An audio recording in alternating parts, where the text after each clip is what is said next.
Welcome to the Reinventing the White Coat podcast, where we delve into conversations aimed at helping you foster a healthy relationship with your career and yourself. If you're a physician feeling unfulfilled or burned out, or want to prevent yourself from going down that path, then this podcast is for you. I'm your host, Jennifer Scher, pediatrician, chief wellness officer, and executive and life coach. Sit back and relax as we explore ways to live your best life and have a career in medicine. Today, I welcome Dr. Jorge Nieves, who is a general pediatrician and a practicing Stoic. Jorge, I have been fascinated by Stoic philosophy for years. I even read this book. I brought it to show you, this book called The Stoic Challenge, A Philosopher's Guide to Becoming Tougher, Calmer, and More Resilient. But I have never met anybody who actually called themselves a practicing Stoic. So I am really excited to have you here today and talk a little bit about what that means. I'm also excited to be here because this is the first time I've been interviewed in a podcast. So Yay. stoicism. Wait, before you get into all the details Mhm. and I ask you all the questions, tell us a little bit about yourself. You have an interesting background and how you got Okay. to where you are. So born and raised in Puerto Rico. Mm-hmm. I came here 30 years ago on a dare, believe it or not. Ah, Uh, and graduated from the University of Puerto Rico, which is a state university. And I think I'm the first mainland Puerto Rican actually who was accepted to and finish residency at LIJ. What used to be Schneider's and now it's Cohen's. yeah. And the rest is history. Wait, on a dare? What does that mean? Oh, because my family, we have a long ties, so actually old ties with New York. So everyone before me for almost 200 years, they tried to actually go to New York and make it during different circumstances, of course. And I guess I was the only who was able to go there and study and live and marry New Yorker. Wow, look at So that. my mother told me, "You're not gonna make it. Don't go. It's gonna happen. Same thing happened to your grandparents, or your great grandparents. You'll bounce back." And I say, "No, I'm gonna try.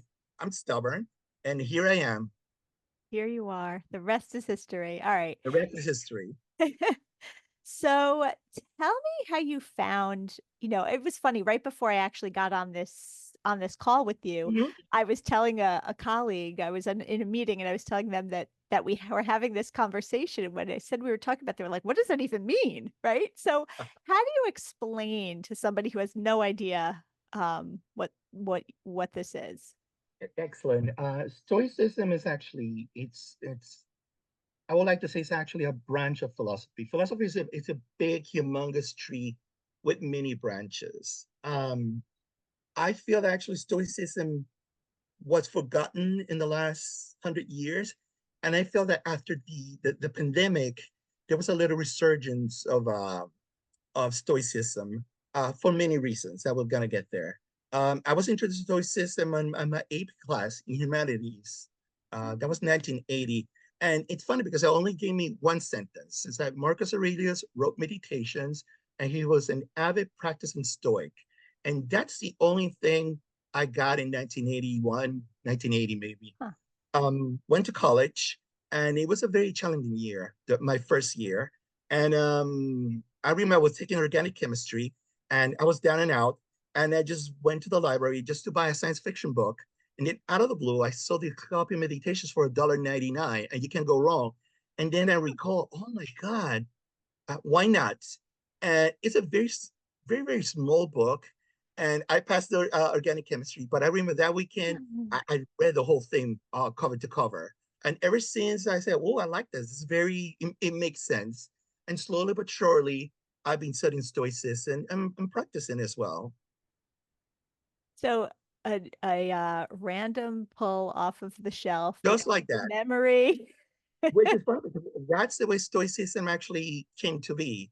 Uh, but what is Stoicism? Can we start with that, if you don't Yes, mind? please. Um, there's two definitions of Stoicism or being Stoic or Stoical.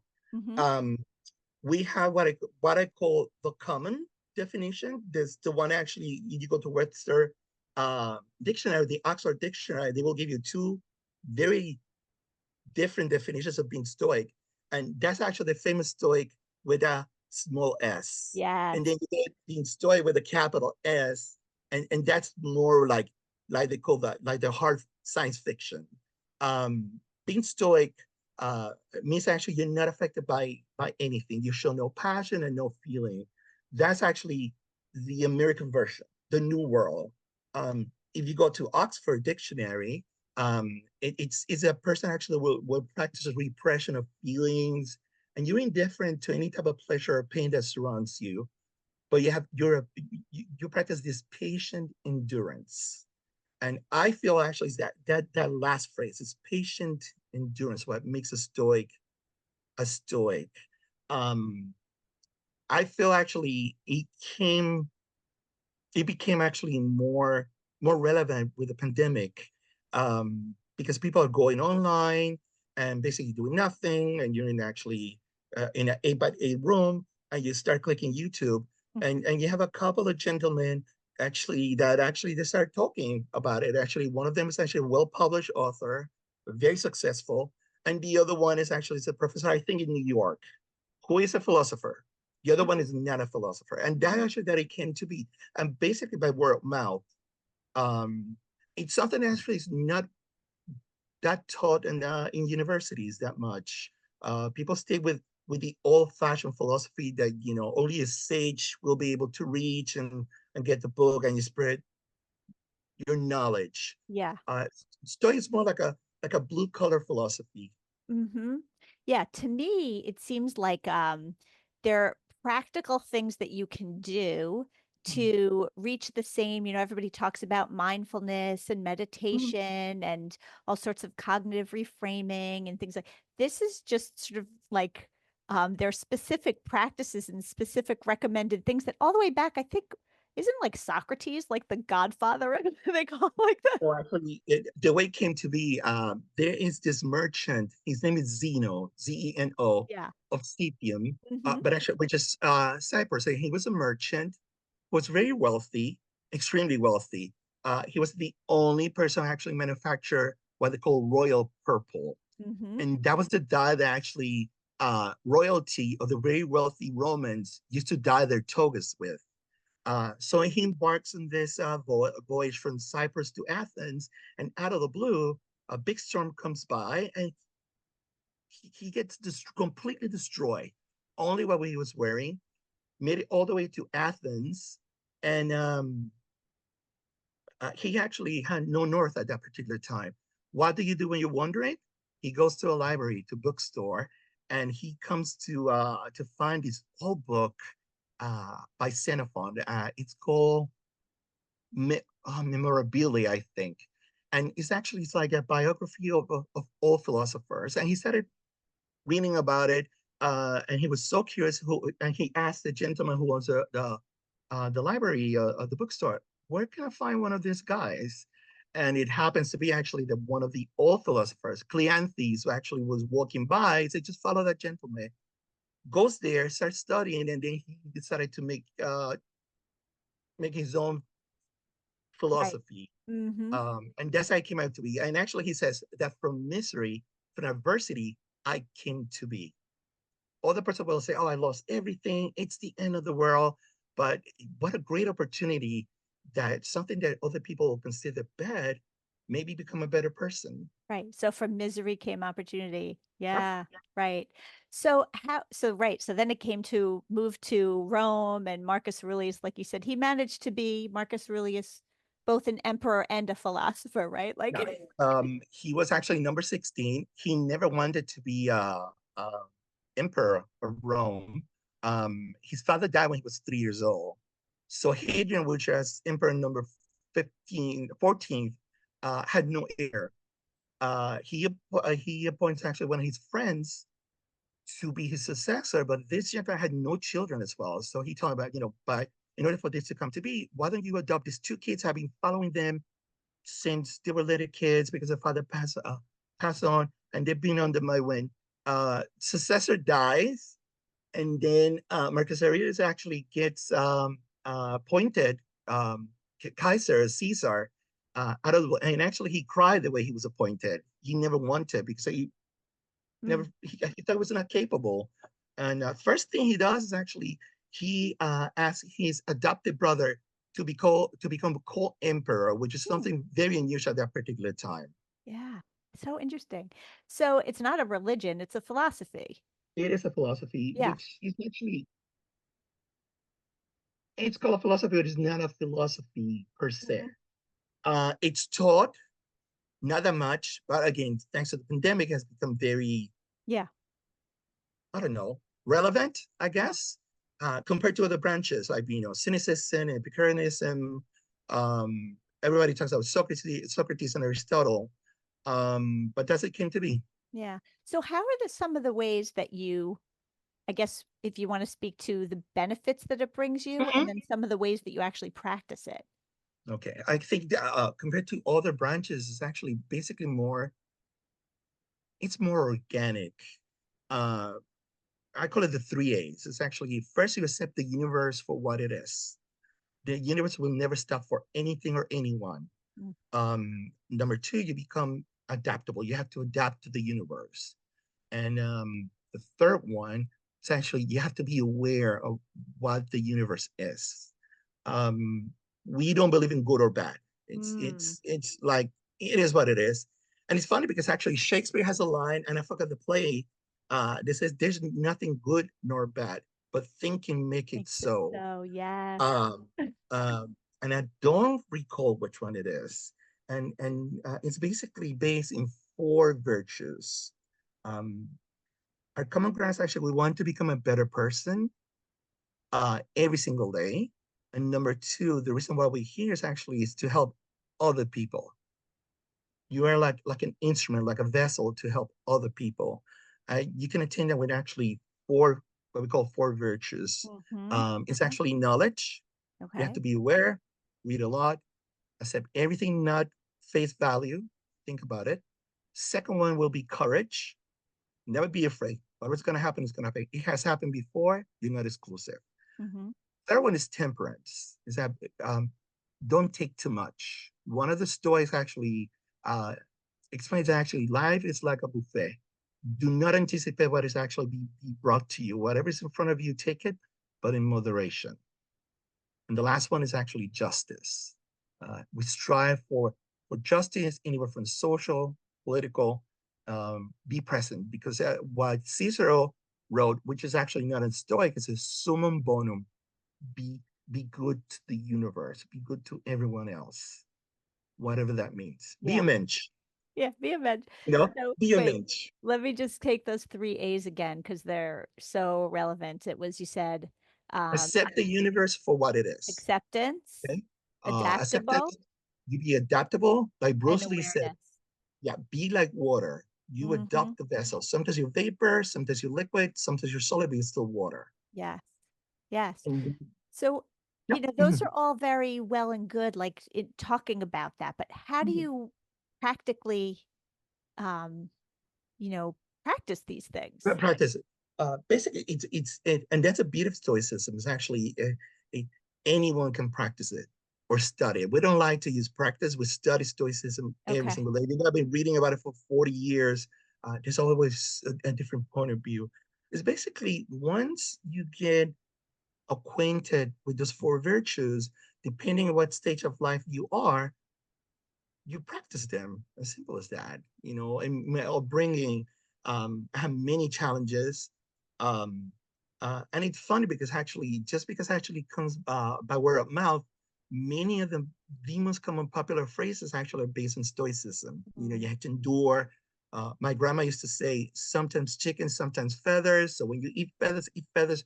But when you have chicken, enjoy that chicken. Uh-huh.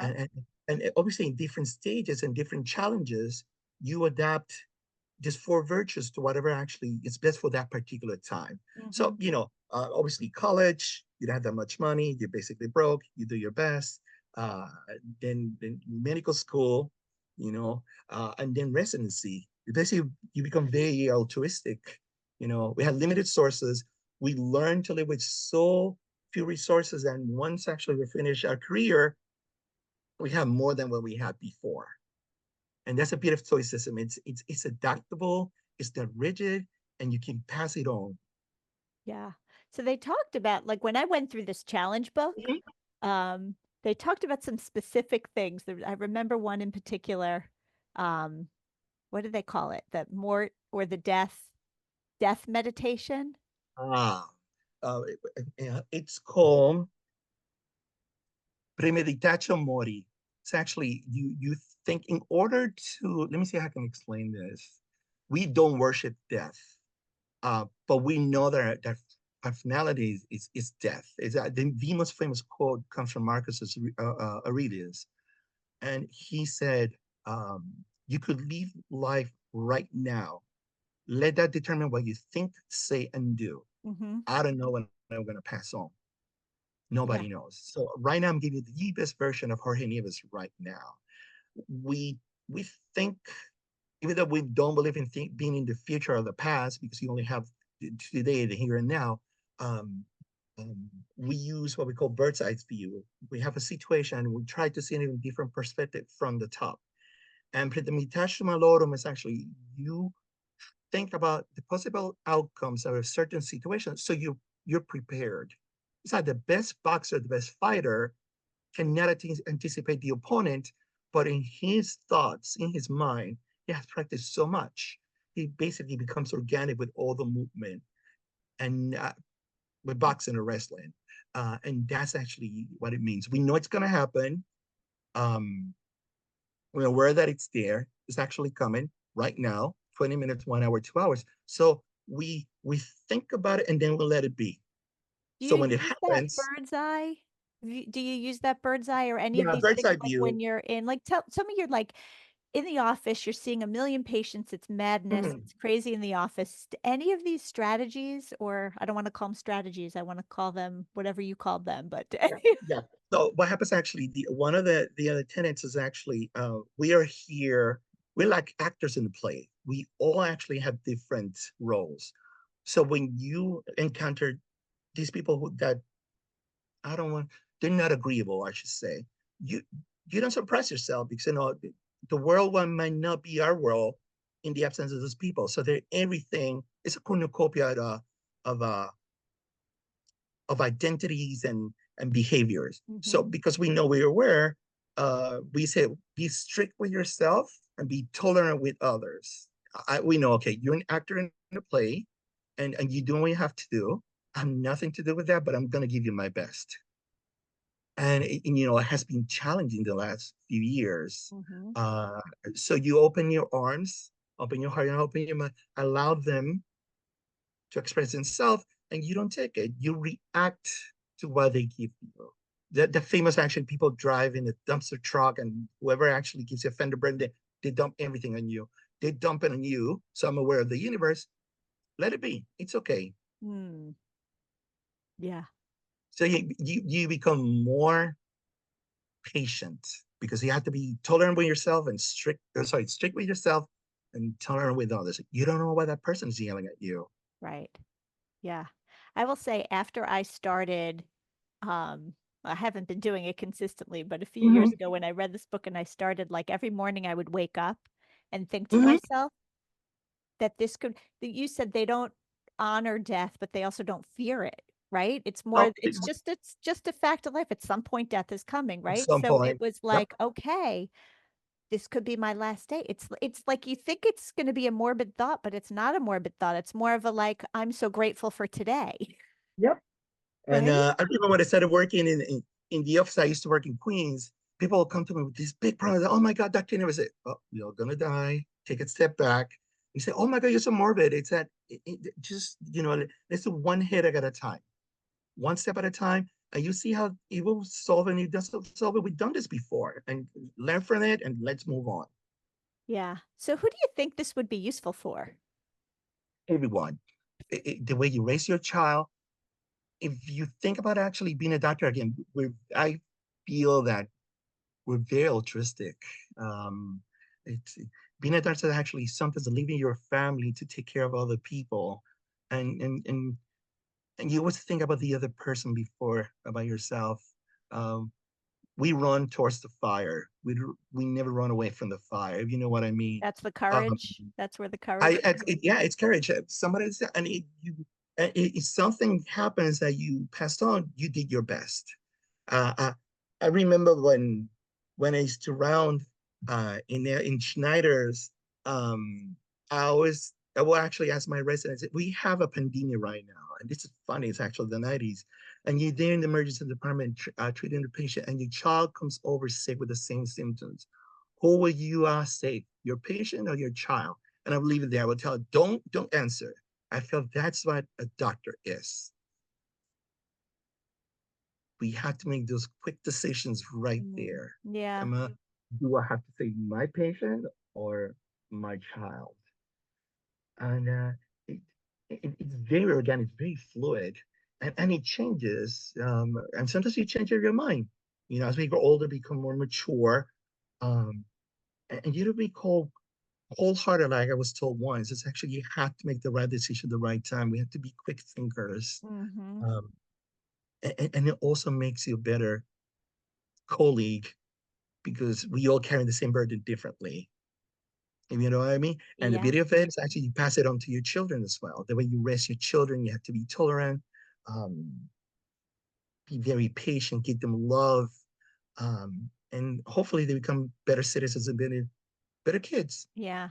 Yeah. But what about you just made an interesting point that we all have a we're different, I don't know exactly how you said it, but Perspective. carry it differently or different Yes. perspective.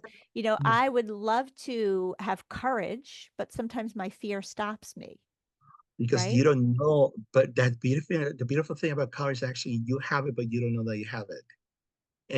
And this very primeval, that like Thomas Harris, uh, he's actually talk about the lizard brains. It's basically the instinct will kick in.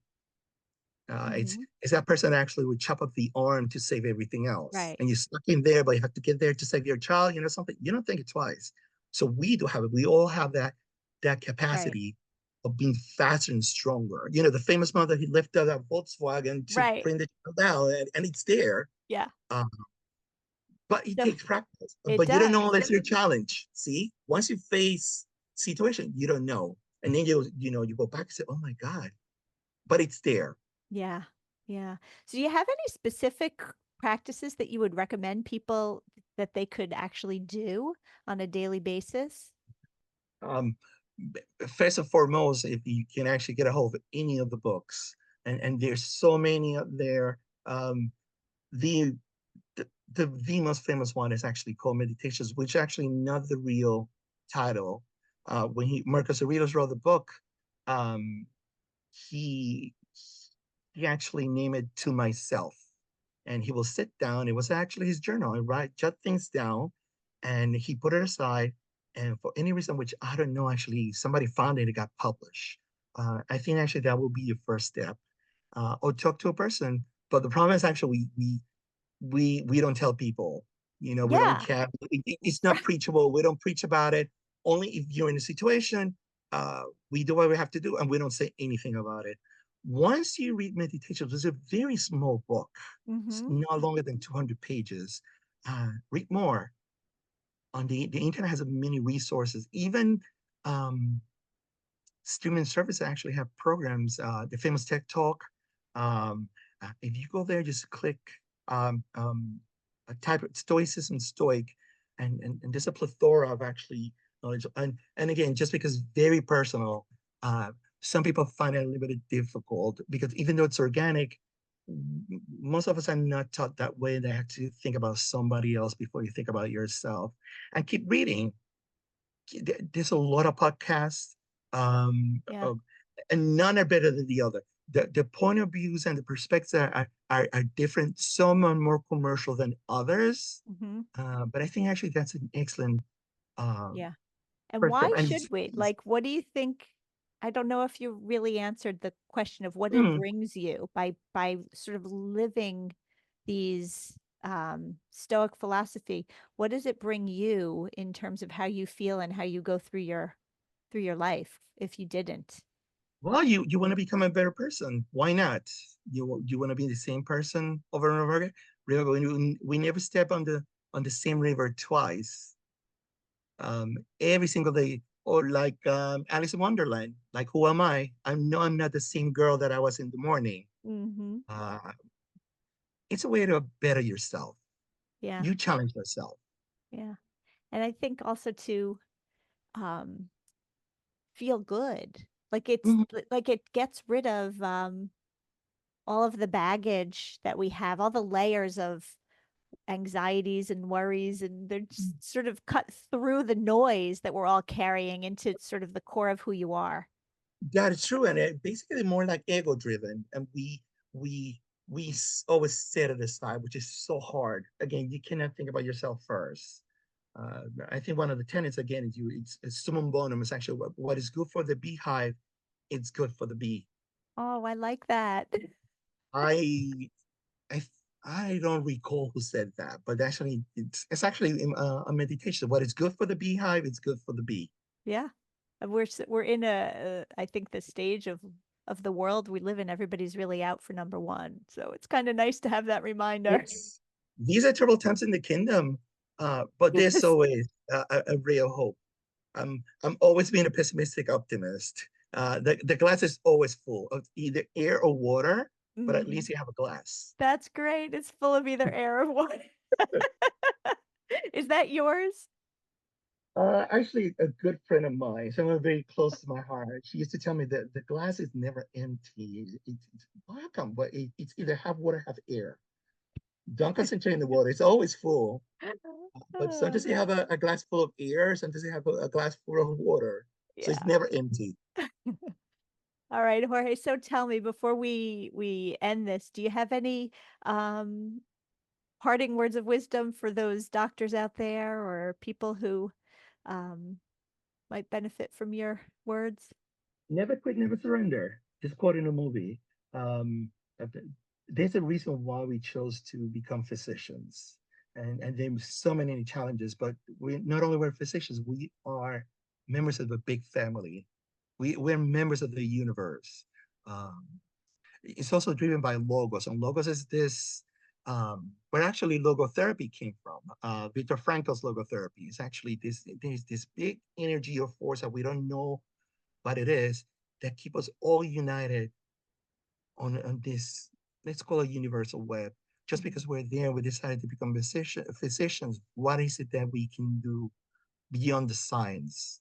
There's always a human component of being a physician, and that will help you through trials and tribulations. Um, be there for the people who are there for you. Be there for yourself. Be there for other people. And whatever challenges you face, just by using four simple virtues, you become a better person every single day, and you spread the love and the wisdom. And it's not like holding hands singing kumbaya, but that's why we're here right now in 2024, if it's really 2024. Yeah. uh, we always hope for 25 and so on, because whatever we've seen today has been seen before with different names and phrases. And look where we are. Yes. Well, I definitely feel the connection through the Zoom. All right. Jorge, thank you so much for joining me today and sharing this. I really hope that a few people pick up a book or watch a video after our But conversation. it's been a pleasure, and I'm always at your service. If anyone actually wants to reach out, I'll be more than happy.